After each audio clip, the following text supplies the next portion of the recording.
जळगावच्या चाळीसगाव कृषी उत्पन्न बाजार समितीमध्ये लाल कांद्याची मोठ्या प्रमाणात आवक। दररोज 300 पेक्षा जास्त वाहनांची बाजार समितीत नोंद।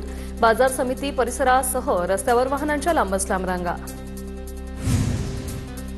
नाशिकच्या लासलगाव एपीएमसीत कांद्याचे दर प्रति क्विंटल 500 रुपयांपर्यंत घसरले। आक्रमक कांदा उत्पादक शेतकऱ्यांनी कांद्याचे लिलाव बंद पाडले। कांद्याला 3000 रुपये हमीभाव आणि विकलेल्या कांद्याला 1500 रुपये अनुदान देण्याची मागणी।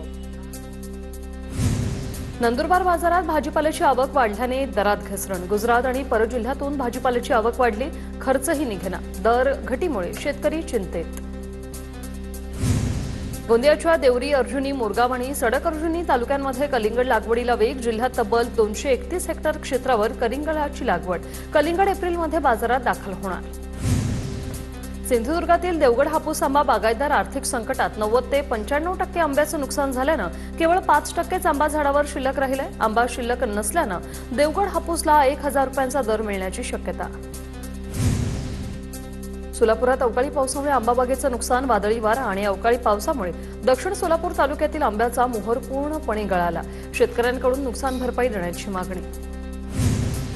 जळगाव जिल्ह्यात वन्य प्राण्यांकडून होणाऱ्या नुकसानीमुळे पिकं वाचवण्यासाठी शेतकऱ्यांची अनोखी शकल। वन्य प्राण्यांकडून शेती पिकांची मोठ्या प्रमाणात नासधूस होत असल्यानं शेतकऱ्यांकडून शेतीला साड्या लावून पिकं वाचवण्याचा प्रयत्न। रत्नागिरी जिल्ह्यातील आंबा उत्पादक शेतकरी 8 दिवसांपासून बदललेल्या वातावरणामुळे संकटात। पाऊस, ढगाळ वातावरण आणि अचानक धुकं वाढल्यानं आंब्यावर बुरशीजन्य रोग वाढले। नाशिकच्या लासलगावमध्ये द्राक्ष निर्यात सबसिडी कपात निर्णय मागे। द्राक्ष उत्पादकांना मोठा दिलासा, शेतकऱ्यांकडून समाधान व्यक्त। वाशिम जिल्ह्यात ढगाळ वातावरण आणि अवकाळी पावसामुळे हरभरा काढणीसाठी शेतकऱ्यांची पळापळ। मजूर टंचाई आणि बदलतं हवामान यामुळे हरभरा काढणीला वेग। यवतमाळच्या जामजुली, पारवा या ठिकाणी वादळी वाऱ्यासह अवकाळी पाऊस आणि गारपीट। गहू, हरभरा, ज्वारी पिकाचं मोठं नुकसान। सरकारने शेतपिकाची पाहणी करून मदत जाहीर करावी, शेतकऱ्यांची मागणी। पुण्याच्या मावळमध्ये लागवड झालेल्या कांद्यावर ढगाळ वातावरणामुळे पिकांवर कीड रोगाचा प्रादुर्भाव वाढू लागला। सततची फवारणीमुळे जमिनीचा पोत खराब होत असल्यानं शेतकऱ्यांकडून चिकट सापळे लावण्याला पसंती। लातूरच्या फळबागा आणि पालेभाज्या शेतीला अवकाळी पावसाचा फटका। टरबूज आणि कांदा पिकांचं वादळी वाऱ्यासह झालेल्या पावसामुळे नुकसान, शेतकरी हतबल। पुण्याच्या इंदापूर तालुक्यात वादळी वाऱ्याचा मका पिकाला फटका। माळवाडीतील शेतकऱ्याची 5 एकर मका पीक जमीनदोस्त। शेतकऱ्याचं लाखो रुपयांचं आर्थिक नुकसान। पिकांचं मोठं नुकसान झाल्याने शेतकरी हवालदिल। अवकाळी पावसामुळे सोलापूर तालुक्यातील मंद्रुप गावात रब्बी पिकाचं मोठं नुकसान। ज्वारी पावसामुळे आडवी झाली, पंचनामे करून मदत देण्याची शेतकऱ्यांची मागणी। कर्नाटकच्या आडमुठी भूमिकेमुळे महाराष्ट्रातील सोलापूरचे शेतकरी पाण्यापासून वंचित। उजनी धरणातून सोडलेलं पाणी कर्नाटकने अडवल्याने महाराष्ट्रातील शेतकरी पाण्यापासून वंचित। कर्नाटक सरकारने भीमा नदीवर उमराणी गावाजवळ नव्याने उभारलेल्या बंधाऱ्यामुळे महाराष्ट्रातील 9 गावांना याचा फटका बसलाय। भंडाऱ्याच्या करजखेडा अंबाडी उपसा सिंचन नहर अपूर्ण। पाण्याअभावी शेतकऱ्याचं मोठ्या प्रमाणात नुकसान। खासदार प्रशांत पडोळे यांच्याकडून नहरची पाहणी। नंदुरबार शहराला पाणीपुरवठा करणाऱ्या विरचक धरणात 78% पाणीसाठा शिल्लक। शहराला पाणी टंचाईची समस्या उद्भवू नये यासाठी पालिकेकडून नियोजन केलं जाणार। शहरात 1 दिवसाआड पाणीपुरवठा सुरू। वाशिम जिल्ह्यात उन्हाळ्याची चाहूल लागताच पाणीसाठ्याबाबत चिंतेत वाढ। जिल्ह्यातील प्रकल्पांची पाणी पातळी झपाट्याने खालावत असल्याचं समोर। 160 लघु तसंच 3 मध्यम प्रकल्पांमध्ये सरासरी 50% पाणीसाठा शिल्लक। भंडाऱ्यात मोजणीतील सातत्याने होणारी तफावत। वारंवार अर्ज करूनही अधिकाऱ्यांचे दुर्लक्ष यामुळे शेतकरी आक्रमक। शेतकऱ्याकडून भूमी अभिलेख कार्यालयात आत्मदहनाचा प्रयत्न। पोलिसांना हस्तक्षेप केल्यानं घटना टळली। भंडाऱ्याच्या मोहाडी येथील घटना। नंदुरबारच्या शहादा कृषी कार्यालयात वीज बिल न भरल्याने कारभार ठप्प। पीक विमा, अनुदान आणि ई-पीक पाहणीचे अत्यंत महत्त्वाचं ऑनलाईन काम पूर्णपणे बंद। केवळ 4350 रुपयांच्या थकबाकीमुळे महावितरणची कारवाई। कल्याणमध्ये अनधिकृत युसुफ हाईट्स इमारतीची फाईल गहाळ। कल्याण डोंबिवली महानगरपालिकेच्या मुख्य अभिलेख कक्षातून फाईल गायब। आरटीआयमध्ये माहिती मागितल्यानंतर प्रकार उघड। आरक्षित भूखंडावर 10 मजली इमारत उभी तर बिल्डर मात्र फरार।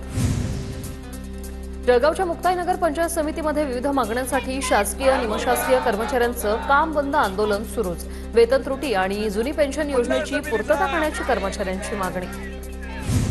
भंडाऱ्याच्या तुमसा नगर परिषदेतील रिक्तपदांमुळे कारभार कोलवंड्याच्या मार्गावर नगर परिषदेतील विविध भागातील मंजूर 28 पदांपैकी 19 पदं गेल्याने 2 ते 3 वर्षापासून रिक्त.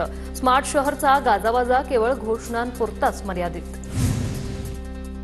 कोकण आणि रत्नागिरीच्या खानवली गावामध्ये शिमगोत्सवाची तयारी जोरात. गावोगावी भक्तिमय वातावरण. कोकणातील अनेक गावांमध्ये आजपासून देवी देवतांना मुखवटे लावण्याचा सोहळा. नंदुरबारच्या सातपुड्यात डोंगर रंगात सध्या होळी उत्सवाचा जल्लोष. तर होळीच्या पार्श्वभूमीवर भोंगऱ्या बाजारपेठा सजल्या. राजवाडी होळी आणि पारंपरिक नृत्याने 1 मार्चपासून या उत्सवाला सुरुवात होते. भारताच्या महामहिम राष्ट्रपती द्रौपदी मुर्मूंनी शेगावमधील गजानन महाराजांच्या मंदिराला भेट दिली. राष्ट्रपतींनी गजानन महाराजांची आरती करत दर्शन घेतलंय. वाशीमध्ये राईट टू एज्युकेशन अंतर्गत 2026 ते 27 शैक्षणिक वर्षासाठी मोफत प्रवेश अर्ज प्रक्रियेला चांगला प्रतिसाद. जिल्ह्यात आतापर्यंत 613 ऑनलाईन अर्ज प्राप्त.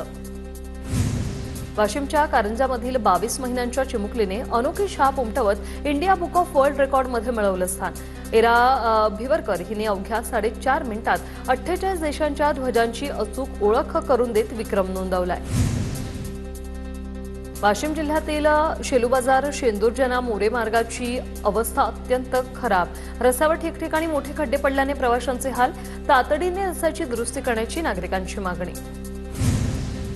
कराडकोळे येथे संत तुकाराम महाराज अखंड हरिनाम सप्ताहाला सुरुवात. यावर्षीचा वारकरी भूषण पुरस्कार संभाजी माने यांना प्रदान. शिवम प्रतिष्ठानचे संस्थापक इंद्रजित देशमुख यांच्या हस्ते पुरस्कार प्रदान. परळीच्या दाऊदपुरातील जप्त केलेली राख अनधिकृतपणे ग्रामपंचायतला उचलण्यास दिल्याचा गावकऱ्यांचा आरोप. याविरोधात गावकऱ्यांचं रस्ता रोको आंदोलन. ग्रामपंचायतीला दिलेली परवानगी रद्द करण्याची मागणी. पुण्याच्या येरवडा कारागृहात कैद्याकडून फोन वापर सुरू असल्याचा गंभीर प्रकार. येरवडा कारागृहात कैद्याकडे mobile, SIM card, power bank आढळल्याने खळबळ. आरोपींविरोधात गुन्हा दाखल. आईचं पार्थिव घरात असताना लेकीनं 12वीचा पेपर दिला. गोंदियाच्या गोरेगाव तालुक्यातील तुमखेडामधील घटना. आईचं स्वप्न पूर्ण करण्यासाठी शालिनी पोंगळे हिचा प्रेरणादायी संघर्ष. ई लिलावातून महसूल वाढवण्यात भुसावळ रेल्वे विभाग आघाडीवर. कंत्राट, जाहिरात आणि सेवा उपक्रमात आर्थिक मजबूती. नागपूरच्या काटोल ग्रामीण रुग्णालयातील नवजात शिशु अतिदक्षता विभाग अद्याप सुरू नाही. इमारत पूर्ण होऊनही आवश्यक यंत्रसामग्री आणि तज्ज्ञ डॉक्टर नाही. एनआयसीयू विभाग केवळ शोभेची वास्तू. अकोल्याच्या उमरीमधील मुख्य रस्त्यावरील अनधिकृत बांधकामांवर हातोडा. अनधिकृत बांधकाम हटवण्यात आलं. मनपा आणि पोलिसांची संयुक्त कारवाई. स्वारगेट शिवशाही बस अत्याचार प्रकरण. आरोपी दत्ता गाडेवर मुंबई उच्च न्यायालयाचा आदेश आल्यानंतर आरोप निश्चित होणार. तर गाडीच्या वकिलामार्फत जामिनासाठी मुंबई उच्च न्यायालयात अर्ज. साताराच्या खटाव तालुक्यातील शिदळीमध्ये माजी सैनिक रणजित निकम यांची हत्या. धारदार शस्त्रानं निकम यांची हत्या. आरोपींना तात्काळ अटक करून कठोर शिक्षा करण्याची माजी सैनिक संघटनेची मागणी. बीडमध्ये नेकनूर पोलिसांकडून पीडित कुटुंबाला दमदाटी प्रकरण. मुलगी 3 महिन्यांपासून बेपत्ता असल्याने कुटुंबाची हायकोर्टात धाव. पोलीस गुन्हा दाखल करण्याची धमकी देत असल्याचा याचिकेत उल्लेख. कल्याणमध्ये महिलांच्या डब्यात चढणाऱ्या तरुणीला केस ओढून बाहेर काढलं. कल्याणहून बदलापूरला जाणाऱ्या लोकलमधील हा प्रकार. तरुणीचे केस ओढत तिला लोकलमधून खाली उतरवलं. 3 ते 4 महिला प्रवाशांची दादागिरी. मोबाईल कॅमेऱ्यात कैद. कल्याणमध्ये मद्यधुंद डॉक्टरकडून 4 दुचाकींना धडक. 4 जण जखमी. रुग्णालयात उपचार सुरू. आरोपी डॉक्टरला पोलिसांनी घेतलं ताब्यात. कोल्हापूरच्या कागलमध्ये सीमा तपासणी नाक्यावर दररोज अपघात. चुकीच्या नियोजनामुळे दररोज अपघात होत असल्याचं चित्र. गेल्या वर्षभरात 5 जणांचा मृत्यू तर 15 जण गंभीर जखमी. जळगावात लहान मुलाला पळवण्याच्या संशयातून जमावाकडून तरुणाची हत्या. 5 जण अटकेत.